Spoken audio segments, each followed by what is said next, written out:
noite, irmãos e irmãs, que nosso Mestre Jesus nos ampare.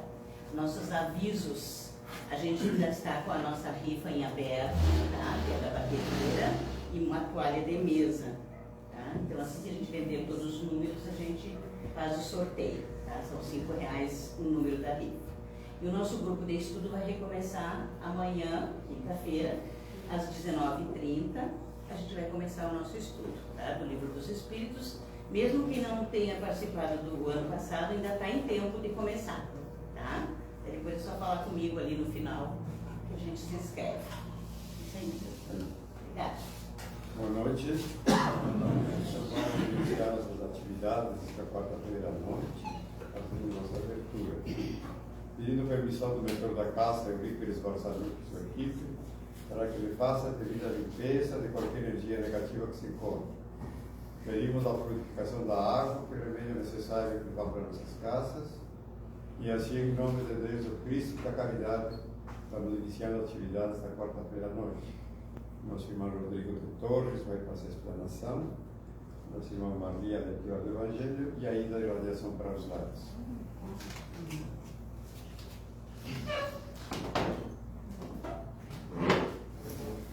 Boa noite, irmãos.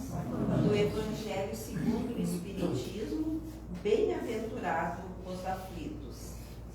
A melancolia. Sabeis que por uma vaga tristeza às vezes se apodera de vossos corações e vos faz achar tão amarga a vida.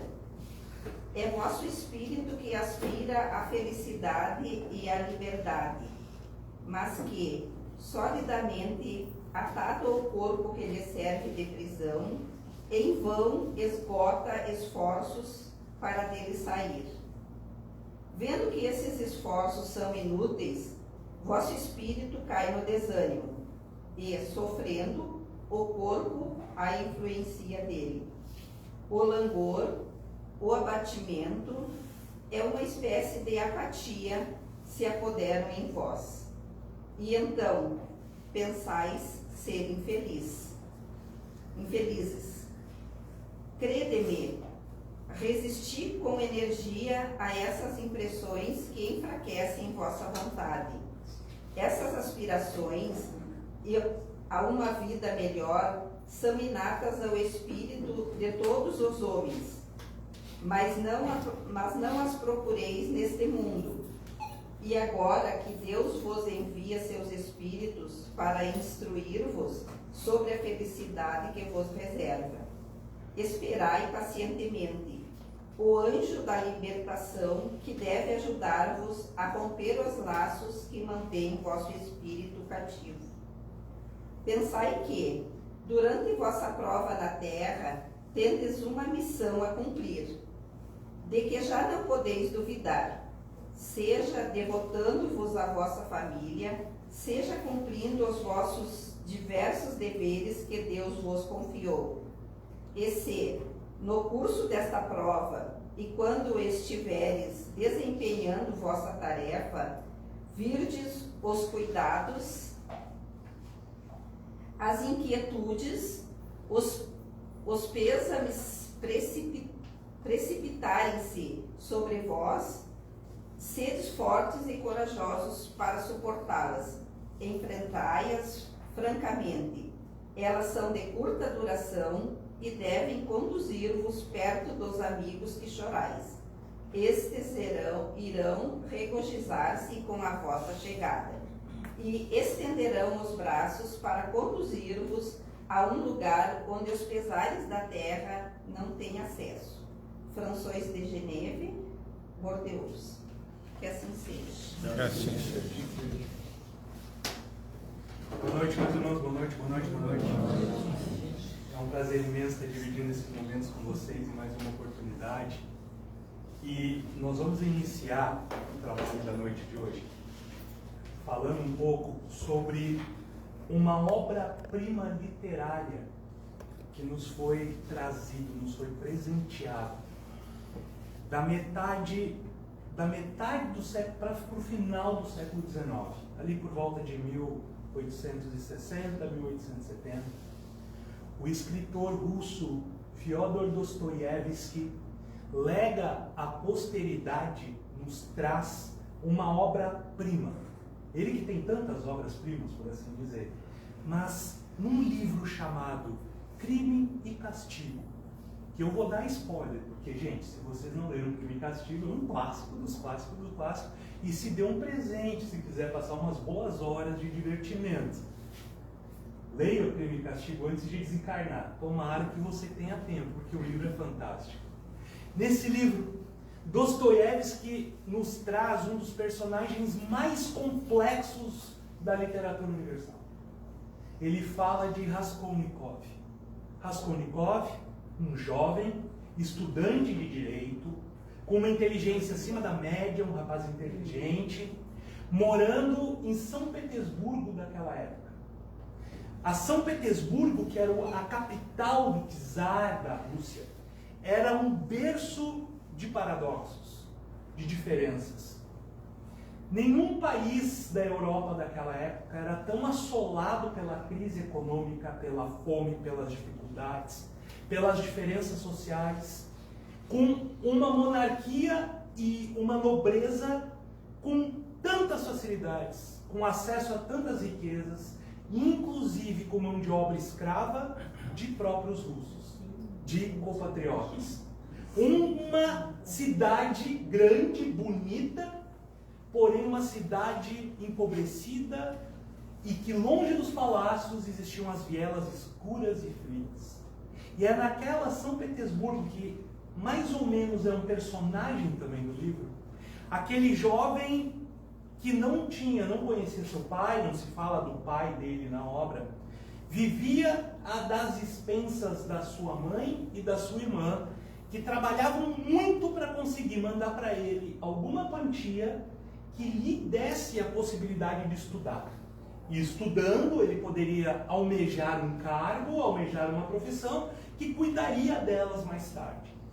Raskolnikov, como ele era muito inteligente, ele completava o seu orçamento dando aulas particulares para outros alunos. Porém, na crise que existia na época, nas dificuldades, ele começa a ter poucas oportunidades de emprego. Assim como a sua mãe, a sua irmã, o dinheiro estava cada vez mais escasso e Raskolnikov passa a viver um momento muito conturbado.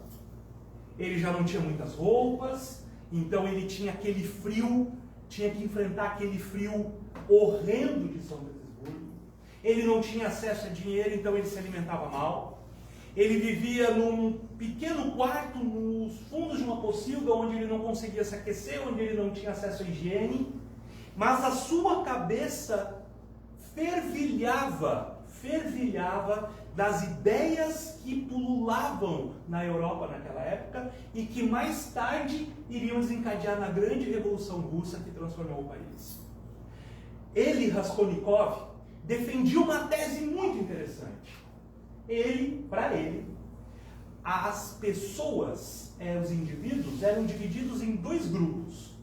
Os ordinários, as pessoas comuns, as pessoas pequenas e os extraordinários, as pessoas que eram genialmente acima das outras. E ele defendia que eram essas pessoas que faziam um adiantamento da civilização, um adiantamento da sociedade, e ele, como estudante de direito, inclusive se vangloriava de ter assinado um artigo num jornal na época, acreditava que a essas pessoas extraordinárias até mesmo algum crime poderia ser cometido. A pessoa poderia cometer um crime que mesmo assim ele estaria livre de qualquer culpa, de qualquer remorso, ou de qualquer lei que lhe infligisse, pois era uma pessoa extraordinária e o seu crime seria um bem para a humanidade.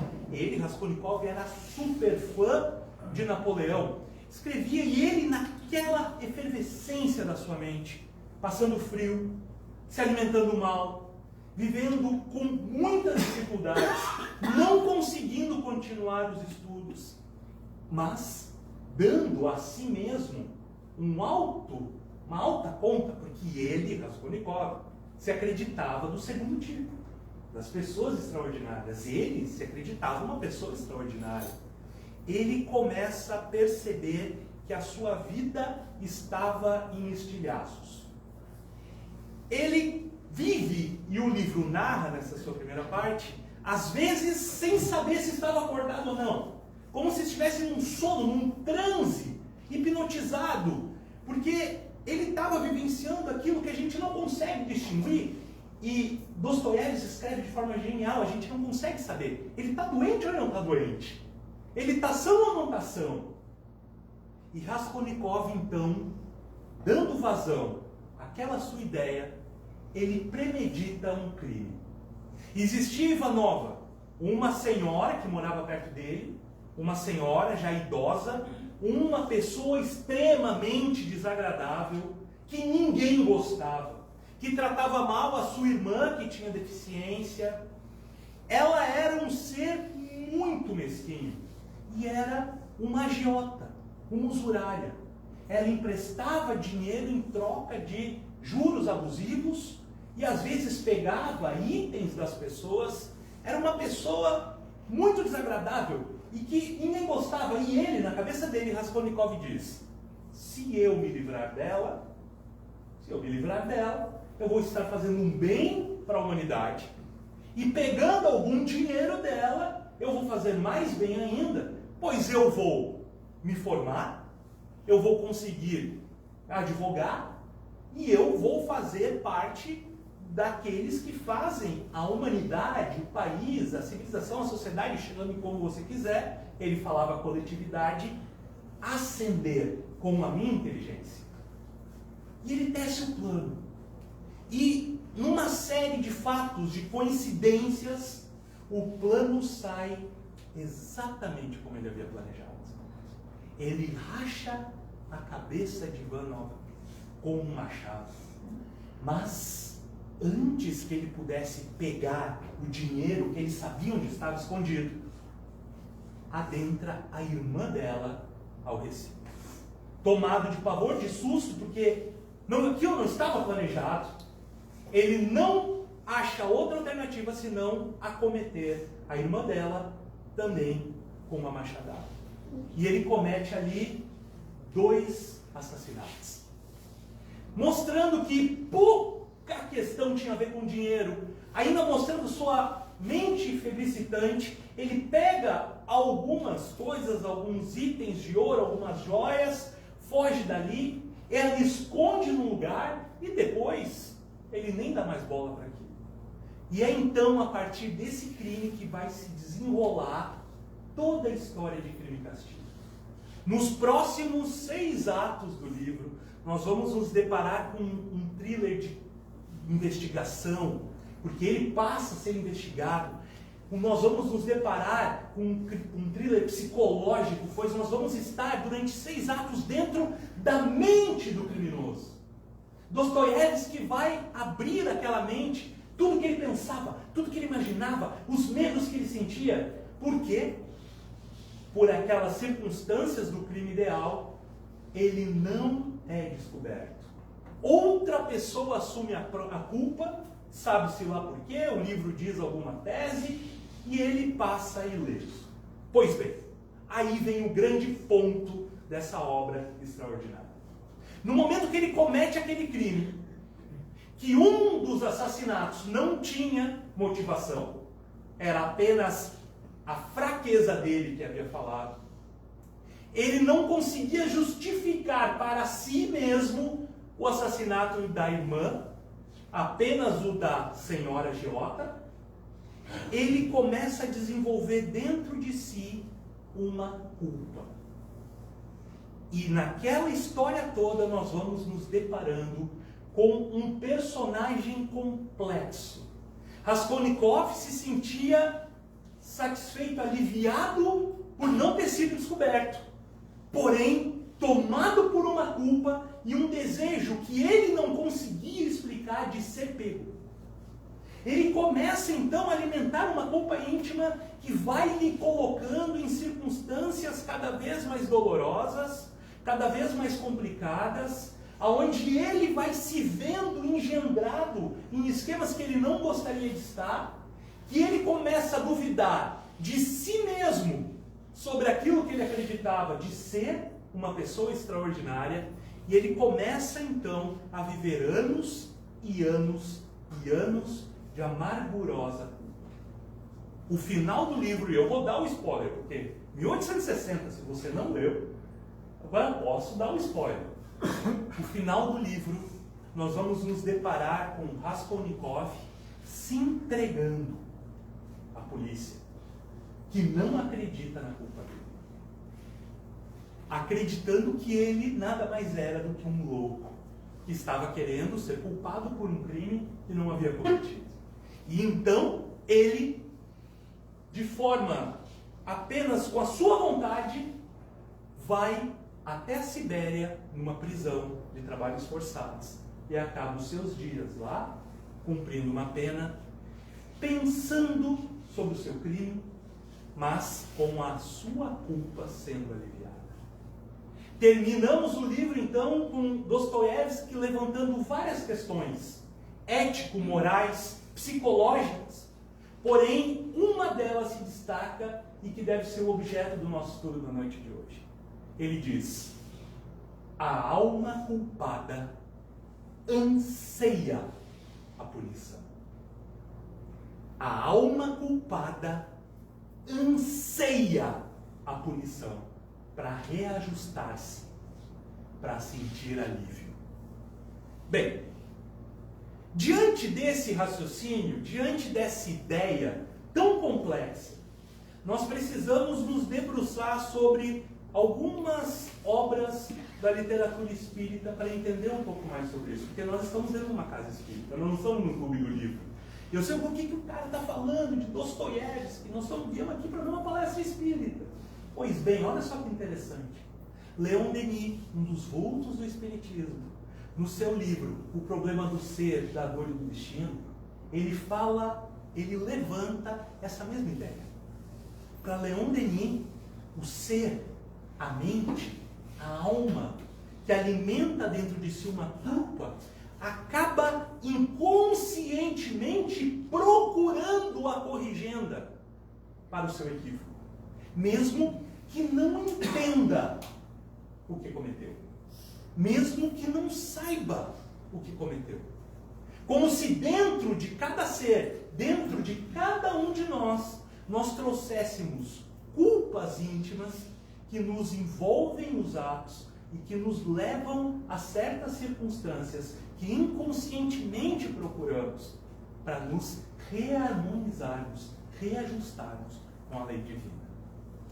Nós vamos também enxergar, e aí não é espírita, Jung, o estudioso da psicologia, da psiquiatria, Carl Gustav Jung, ele dizia que nós todos temos uma culpa inconsciente que trazemos dentro de nós daí é palavras minhas, como se fosse de uma outra vida.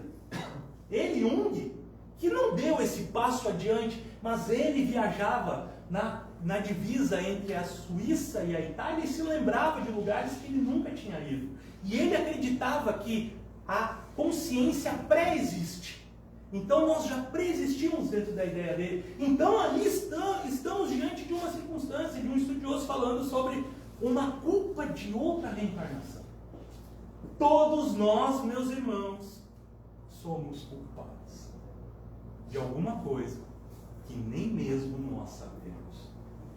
E eu sinto muito dar essa notícia para você que se achava o alecrim dourado, que nasceu no campo sem ser semeado, que achava que você era uma pessoa tão iluminada. Eu vou dizer, não é. Infelizmente não é. E se tiver alguém aqui que seja, você pode voltar às suas paragens celestiais de espírito puro, porque aqui no nosso meio, sobretudo dentro de casa espírita, existem os espíritos mais endividados. Estamos aqui para tentar aprender e nos reajustarmos. E aqueles que vêm diante dos outros falar são os mais endividados ainda. Então, estamos todos nós aqui dividindo a nossa culpa íntima. Um caso muito emblemático, que não é novidade, que isso ganhou bastante notoriedade alguns anos atrás, numa psicografia, um espírito chamado Tito Hélios. Tito Hélios, um comandante romano, comandante da Legião dos Leões, que atuava na Núbia, aonde hoje é perto ali do Egito. Ele era um comandante de uma legião e ele era um comandante de uma forma muito dura. Um homem muito visceral. Um homem que cometia atos extremos para defender aquilo que ele acreditava. Esse comandante, ele tinha uma biga poderosa com 2 grandes cavalos. E ele se comprazia, naquela época, em amarrar as suas vítimas naquela sua biga e andar com as vítimas penduradas na sua biga naquelas estradas pedregosas, dilacerando seus corpos. E ele era incensado pelos seus pares, pelos seus soldados, que achavam aquilo maravilhoso e ele se sentia bem com aquilo. Ele narra na psicografia que ele desencarna e vai parar em desfiladeiros escuros, em cavernas onde ele estava sendo tomado por outros espíritos rancorosos, alguns das vítimas que ele havia feito. Ele chega a se animalizar. Ele fala, eu não vou entrar aqui nos detalhes, mas ele chega a se animalizar até que é resgatado pela legião dos servos de Maria. E é então, depois do resgate, de muitas décadas de tentativa de reajuste, ele já começa a estar pronto para a sua jornada de reabilitação.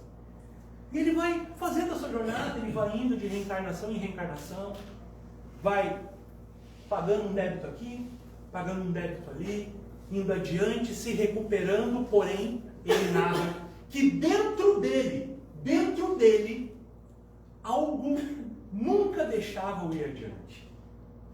Lá no seu íntimo, lá na sua ideia, lá no âmago do seu ser, ele ainda nutria uma culpa. Ele não se perdoava.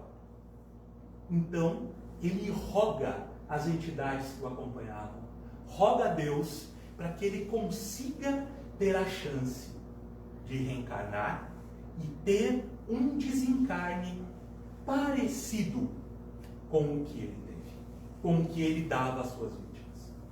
Ele começa então a ele é consentido essa dádiva. Perceba, eu estou falando do ponto de vista do espírito atormentado. Ele não conseguia ir adiante porque alimentava a culpa dos seus crimes dentro de si. Então ele roga aos céus para que ele consiga reencarnar e ter um desencarne parecido com aquele que ele dava às suas vítimas. Ele começa então a procurar pais que o criassem, que era o grande desafio dele. Espíritos que o aceitassem como filho, por onde ele poderia reencarnar. Então ele acha um casal de 2 pessoas que ele havia tiranizado, que já estavam muito adiante e que por um ato de bondade aceitam reencarnar com o propósito de perderem um filho daquele modo. E ele reencarna e em 2007 o Brasil entra em comoção pelo caso do menino João Hélio. Sabe que caso foi? Vocês se lembram desse caso? No Rio de Janeiro. Bandidos roubaram o carro da mãe, a mãe não conseguiu tirar seu filhinho de 6 anos do carro e ficou preso pelo cinto de segurança. No cinto ela Arrasta. Percebam, nós entramos em comoção, nosso país entrou em comoção, foi várias discussões, tudo. Só que o Espírito, anos depois, narra, porque os seus pais, ele acompanhava os seus pais no Centro Espírita Leão Denis, no Rio de Janeiro. Os seus pais eram espíritas, ele era espírita, um menininho de 6 anos, ia na evangelização da infância, desencarna daquele jeito. Os pais doam, porque os pais vão embora, vão para o interior de São Paulo, não conseguem mais ficar naquele lugar, né, com aquelas memórias todas, doam a casa para um centro espírita, que começa a trabalhar naquela casa, e ali o espírito narra e diz que foi uma dádiva o que lhe aconteceu. E que ele regozijava pelo heroísmo dos seus pais, sobretudo pelo heroísmo da sua mãe, em suportar tamanha dor. E ele dizendo, sabe o que ele dizia? Que naquele momento ele se sentia mais leve do que nunca havia se sentido. E as preces que um país inteiro, de qualquer jeito, fazia por ele, lhe abençoavam a mente, que agora não se sentia mais culpada. Percebam, meus irmãos. Percebamos um espírito que não conseguia ir adiante, não conseguia se livrar da culpa íntima que trazia. E solicita uma dádiva de Deus. Nós aqui, do nosso ponto de vista material, nós olhamos isso, olhamos aquele crime e nós ficamos apavorados, comovidos. Até mesmo espíritas, olhamos, meu Deus, como pode algo assim acontecer? E do ponto de vista espiritual, era o que de melhor aquele espírito havia vivenciado. Havia me livrado, ele diz na psicografia, me livrou da culpa que eu me infligia a mim mesmo.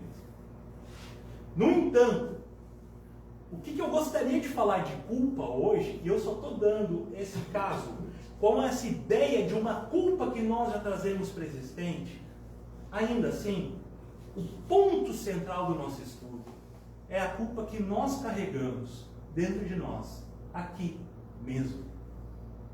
Os nossos equívocos, os nossos erros, nossas escolhas equivocadas, nossos atos que às vezes a gente toma impensadamente e depois ficamos nos amargurando. Por que eu falei daquele jeito? Por que eu fiz aquilo? Porque eu não devia ter feito isso, eu deveria ter feito diferente. Eu deveria ter agido diferente. Emmanuel, nesse livro fantástico chamado Pensamento e Vida, no capítulo 22, Emmanuel vai falar sobre culpa. E eu não vou ler, obviamente, todo o capítulo, porque ele é um pouco longo, mas nós vamos ler alguns parágrafos e comentar essa ideia de Emmanuel. Porque aqui Emmanuel está sendo o nosso tutor. Ele está trazendo uma análise como se fosse um médico falando de uma doença.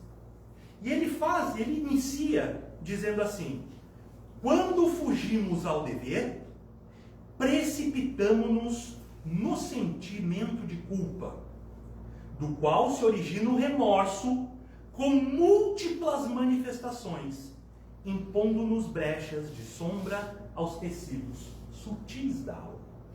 Vamos começar o seguinte, quando ele diz, quando fugimos ao dever. Ele, num capítulo antes, fala sobre dever. E a definição dele sobre dever é muito interessante. Emmanuel diz assim, o dever define a submissão que nos cabe a certos princípios estabelecidos como leis pela sabedoria divina para o desenvolvimento das nossas faculdades. Vamos lá, dever. Dever. Há alguma lei, em alguma constituição, que nos obriga a perdoar? Não. Não. Não há nenhuma lei. Nenhuma constituição, nenhuma lei humana vai obrigar ninguém a perdoar. Obriga a pessoa a cumprir certos deveres perante a lei, perante a coletividade. Agora, perdoar? Não. Existe alguma lei humana que nos obriga a ter humildade? Não. Nenhuma. Há alguma lei humana que nos obrigue a amar o outro? Não. Não.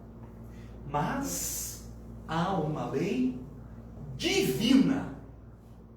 E a lei divina está gravada onde? O que os Espíritos nos dizem? Aonde está gravada a lei divina? Na consciência. Na nossa consciência. E sim, há uma lei divina que lhe impele, por exemplo, a perdoar. Lhe obriga a perdoar? Não. Por quê? Porque a lei de Deus não obriga, não constrange. A lei de Deus lhe faz orbitar numa certa direção, até que você acalente dentro de si a necessidade de cumprir aquela lei. Então Deus não obriga ninguém a nada. Deus nos concede o tempo infinito para que nós aprendamos. Então, há uma lei divina que está na nossa consciência dizendo assim: você precisa perdoar. Mas quando nós vamos contra a nossa consciência, que nós podemos ter total entendimento dela ou um entendimento pequeno abstrato, quando vamos contra a nossa consciência, quando nós fazemos algo contra a nossa consciência, o que acontece com a gente? Nós destruímos o nosso emocional. Quando você age contra a sua consciência, você destrói o seu emocional. Você se sente culpado porque você foi contra um dever, não imposto, mas proposto pela espiritualidade maior para o seu refazimento. Então, diz Emmanuel, que toda vez que nós fugimos ao dever, e esse dever é amplo, desde um dever com o próximo, quanto um dever com a sua família, quanto um dever com a coletividade, quanto um dever com o planeta.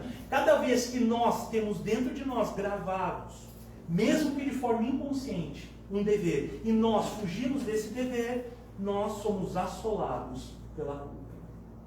A culpa acende dentro de nós um remorso, um sentimento de remorso. E esse sentimento de remorso começa a reverberar dentro de nós, tal qual fosse uma doença. Ele continua dizendo assim: e o arrependimento incessantemente fortalecido pelos reflexos de nossa lembrança amarga transforma-se num abscesso mental. Abscesso, o que é um abscesso? O que é um abscesso? Abscesso é uma bolsa de pus. Abscesso é infecção, é um ponto de infecção. Olha o que ele está falando. O arrependimento por algo que nós fizemos, a culpa que alimentamos, cria em nós uma infecção mental.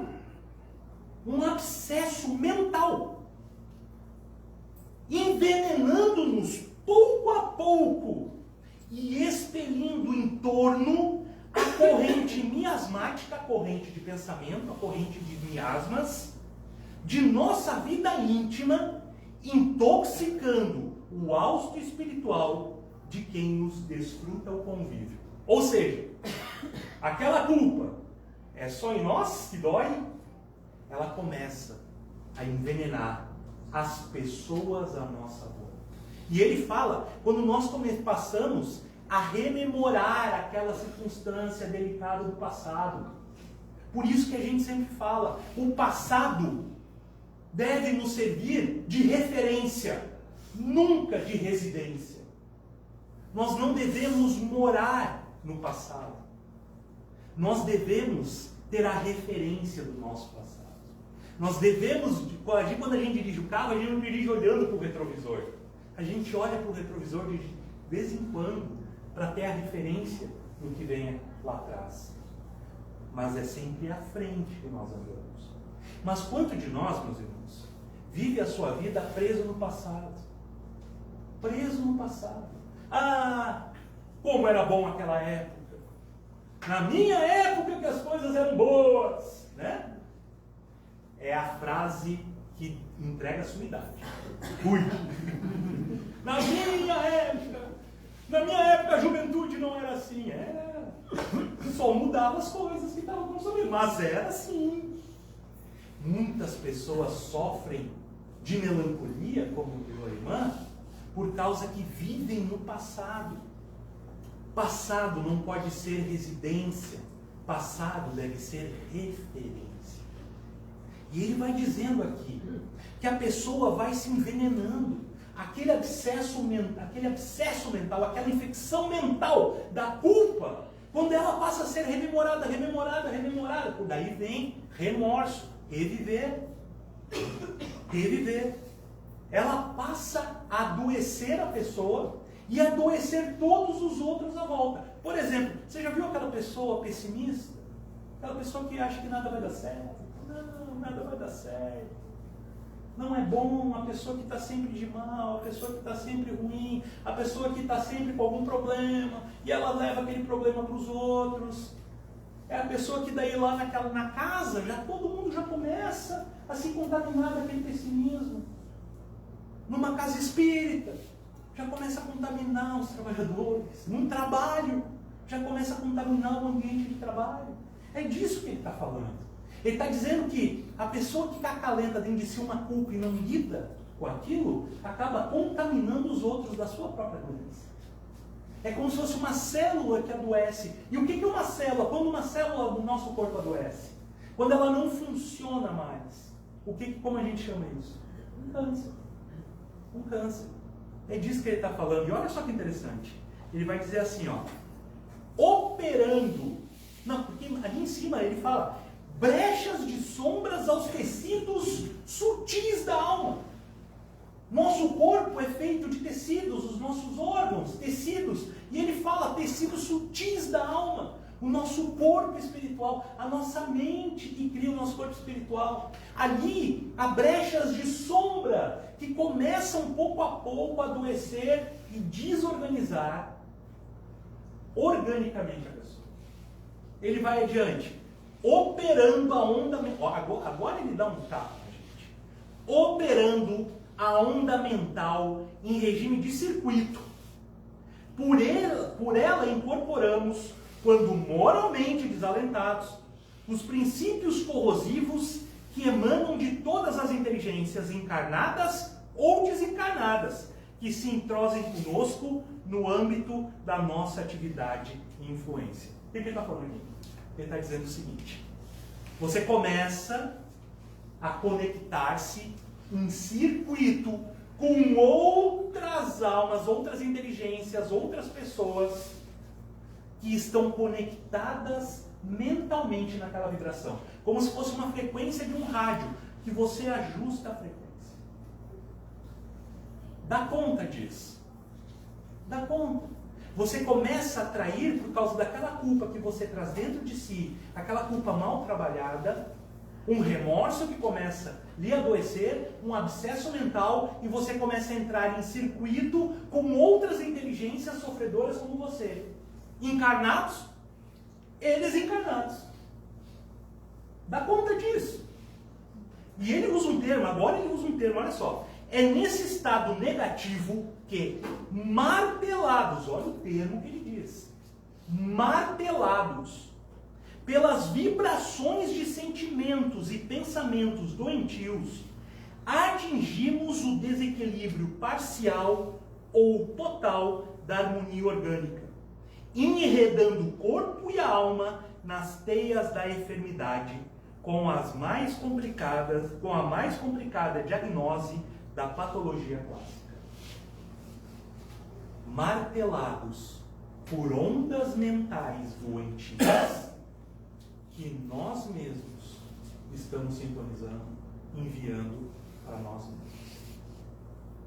Como se fosse um martelo direto em nós o tempo todo, nos afligindo, nos machucando, nos debilitando e nos deixando completamente doentes, pouco a pouco. Não apenas adoecendo a nós mesmos, mas adoecendo as pessoas à nossa volta. Porque as pessoas se contaminam e nós, por vezes, nos deixamos contaminar pelos miasmas mentais e psíquicos das outras pessoas. Há tudo por culpa, tudo por causa da culpa íntima que nós carregamos dentro de nós e que nós não conseguimos identificar e trabalhar. E aí vem o ponto por onde nós vamos encerrar a nossa exposição da noite de hoje. Percebamos como lidar com isso. Como fazer? Qual é a proposta que o Espiritismo nos passa? Qual é a ideia que nos propõe para que nós lidemos com essas circunstâncias? Aí então nós precisamos ir para onde? No ponto central de tudo, nós precisamos ir lá para Jesus. Entender como Jesus, qual a proposta que Jesus oferecia para nós acerca da culpa que nós carregamos. Culpa de qualquer circunstância que nós temos. A culpa, inclusive, é aquela que nós não conseguimos identificar. nós vamos nos deparar, e quem sabe aí é o ponto primeiro da partida. Nós vamos nos deparar com isso lá na parábola do filho pródigo. Você lembra da parábola do filho pródigo? Aquele filho pegou a parte da propriedade do pai, foi a um país distante, e lá naquele país distante viveu dissolutamente, até que ele vai parar aonde? Apacentando porcos. Uma figura de linguagem forte que Jesus usa para mostrar que ele chegou no fundo do poço, no lugar mais baixo que alguém pode chegar. E aí que começa a trajetória, porque Jesus fala que ao estar naquela circunstância, naquele momento atroz de sofrimento, aquele jovem, o filho pródigo, o filho que havia abandonado a casa do pai, o que ele faz? Cai em si. Olha só, caindo em si, ele começa a perceber: por que eu estou aqui? Por que eu me afastei do meu pai? Por que eu estou infligindo a mim isso?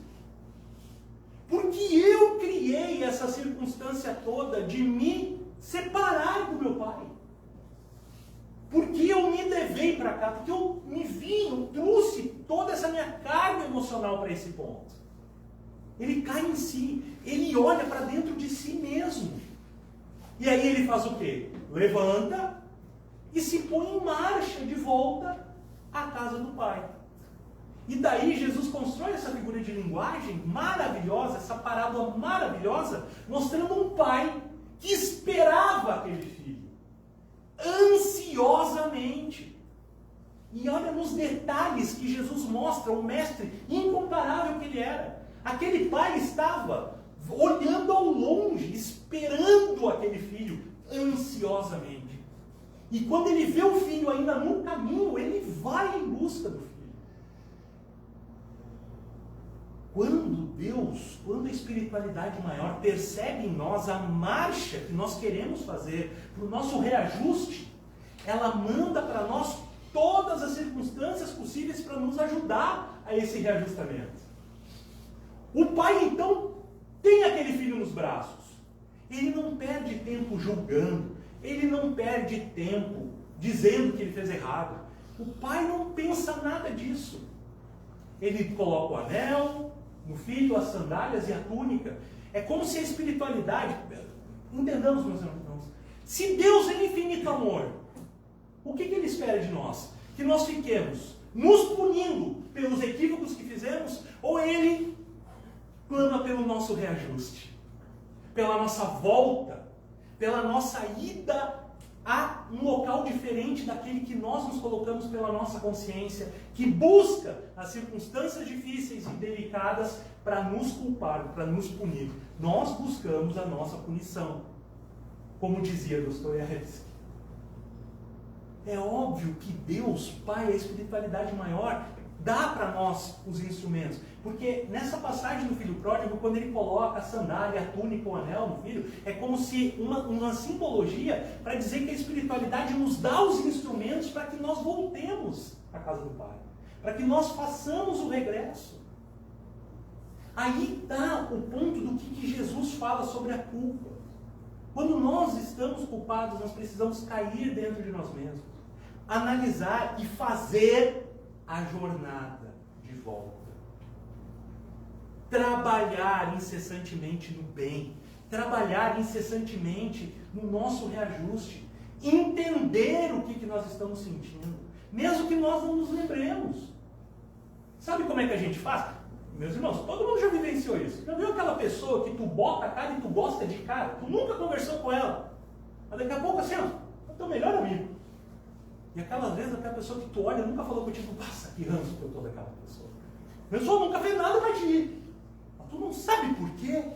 Tu olha para aquela cara, ele trouxe ela de nora aqui para casa.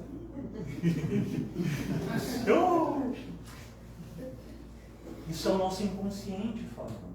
E qual é o trabalho, qual a propositura do Evangelho? A propositura do Evangelho é cair em si, nos autoanalisar. Afinal de contas, por que essa pessoa desperta isso em mim? Afinal de contas, por que dentro dessa circunstância eu reajo assim? Por que quando alguém fala isso para mim eu respondo de forma ríspida? Por que eu me vejo imbuído de cobrar porque falaram mal de mim? Por que eu ajo assim? Por que eu sou assim? Por que eu penso assim? Por que eu estou fazendo isso? Por que eu estou sofrendo? Por que eu me sinto um coitado? Por que as coisas não estão boas? Cair em si. E tentar identificar nos nossos gestos, nos nossos passos, um local de equívoco. E a partir daí reconstruir. Trabalhar no bem, marchar em direção à casa do Pai novamente. Porque nós vamos enxergar no Evangelho, meus irmãos, vários exemplos de pessoas que gravitavam em volta de Jesus e transformaram as suas próprias existências. A gente vai enxergar lá, no dia da crucificação, Pedro, tomado por uma culpa atroz, por ter negado a pessoa que mais amava 3 vezes, tendo sido avisado por Jesus. Jesus avisou a Pedro: Pedro, entenderás até que o galo cante, que o homem é mais frágil do que cruel. Ele fala para Pedro: irás me negar 3 vezes. E Pedro diz que eu não. Como assim, Senhor? Eu sou mais fiel a você. Quando o galo canta a 3ª vez, Pedro se dá por conta que havia negado a Jesus 3 vezes. E quando olha, o mestre está lhe olhando com aquele... Eu fico todo arrepiado. Quem sabe no plano espiritual um dia eu quero ver essa cena. Olhando para Jesus. O Jesus olhando para Pedro com um ar melancólico e triste. Pedro se bota a chorar e se evade de lá. Tomado pela culpa. Mas essa mesma culpa, sabe quem ela comete? Judas. Não entendamos pelo cancioneirismo popular. Judas amava Jesus. Ele amava a Jesus. Ele era um discípulo fiel de Jesus. Mas ele colocava mais esperança, mais energia nas coisas materiais do que nas coisas espirituais. E ele achava que Jesus era bonzinho demais. Não ia conseguir negociar com a malandragem dos homens. Então ele faz o plano. E o plano está errado. E ele percebe que havia que se equivocar. Os dois, tomados de culpa, cada um age com a culpa de uma forma diferente. Judas se suicida. Totalmente angustiado. Totalmente perdido. Depois nós vamos, pela obra de Humberto de Campos, enxergar que ele precisou de reencarnações e reencarnações e reencarnações para se reajustar. Hoje Judas é um espírito de luz. Pedro, tomado pela culpa, faz aquilo um combustível para o trabalho. Funda a Igreja do Caminho. Começa a acolher as pessoas necessitadas. Coloca em prática os ensinamentos do Mestre. E vai construindo a sua trajetória. Ele faz da sua culpa íntima um combustível para o seu crescimento. Ele faz exatamente o que o filho pródigo da parábola faz. Não fica perdendo tempo rememorando aquilo que fez. E olha, que nós vamos enxergar lá em Paulo e Estevão, lá Emmanuel vai narrar. Uma hora chega Pedro lá na igreja de Antioquia e todo mundo começa a receber ele com saudações, com uma pompa, e ele diz assim: meus irmãos, eu sou mais culpado aqui, eu neguei Jesus 3 vezes. Dizendo que ele ainda tinha dentro dele as dores da culpa.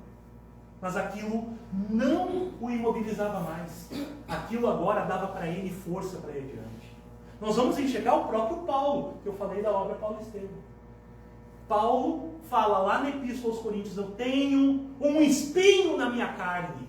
Ele fala, um espinho na minha carne. Ele fala metaforicamente de algo que lhe machucava. Mas ele trabalhou em prol da sua elevação.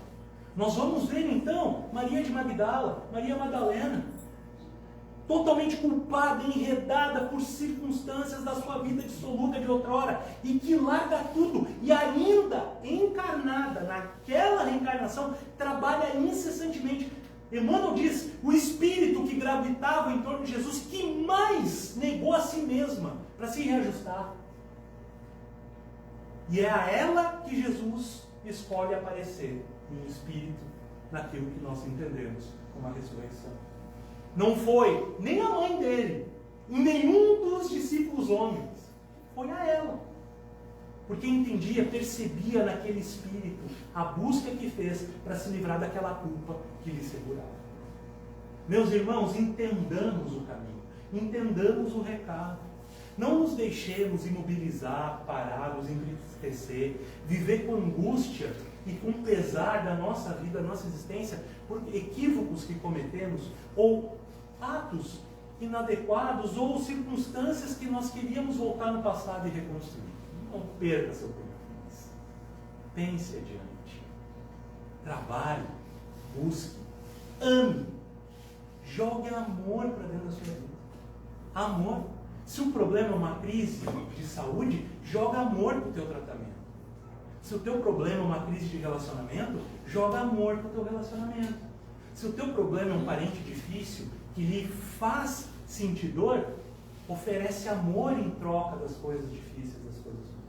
Se o teu problema é uma crise financeira, joga amor para o teu trabalho e para a tua organização das coisas.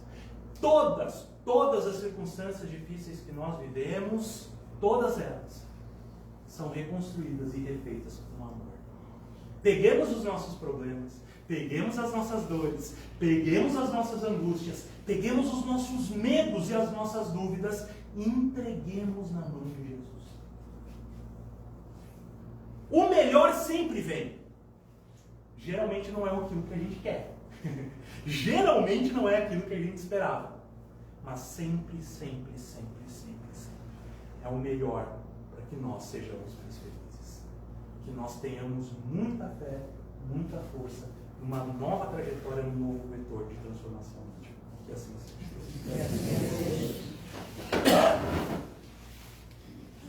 Então, nós vamos agora para a evangelização para os lares. Nesse momento você se concentre para enviar um pensamento positivo para um irmão que está precisando de ajuda no lugar que ele estiver.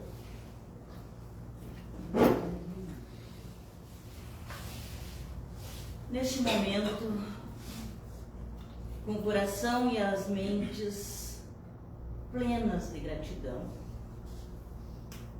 vamos orar por nós e por aqueles que nos rodeiam, sejam encarnados ou desencarnados. Jesus, Mestre querido, muito obrigada. Obrigada por essa bendita doutrina que nos esclarece, que nos consola. Queremos neste momento pedir pelos nossos irmãos que já partiram para a verdadeira vida, aqueles que nos antecederam, nossos familiares, que tenhamos a certeza de que um dia estaremos todos juntos, aqui na Terra ou no mundo espiritual, como for necessário para nosso adiantamento. Obrigada, Senhor. Queremos orar pelos nossos irmãos que dedicamos nas nossas caixinhas, colocamos seus nomes, os encarnados e os desencarnados. Que eles recebam uma visita fraterna de espíritos bondosos e consoladores. Amado Mestre, queremos orar pelos nossos irmãos de jornada que não tiveram a oportunidade de te conhecer, de conhecer o teu Evangelho. Que eles recebam a visita fraterna de espíritos bondosos e consoladores, através de uma palavra amiga, de uma palavra de consolo. Que possamos, neste momento, irradiar uma luz fluídica para os nossos lares e que essa luz se transforme em harmonia, paz e equilíbrio. Todos aqueles que convivem conosco no nosso lar possam estar recebendo Jesus, esse magnetismo de afeto, de amor, transformado em saúde e harmonia.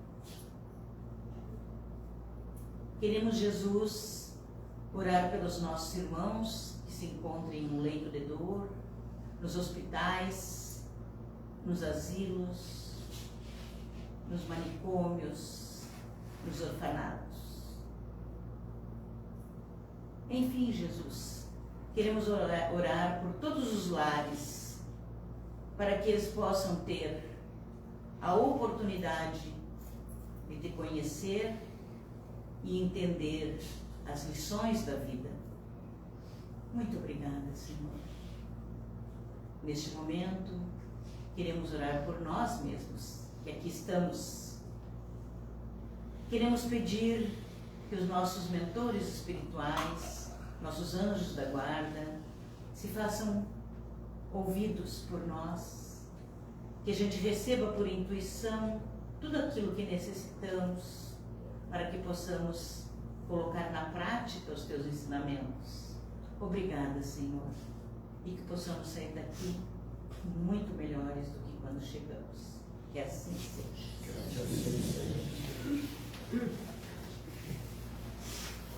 Ora, vamos para o passe. Mentalista e seu anjo da guarda.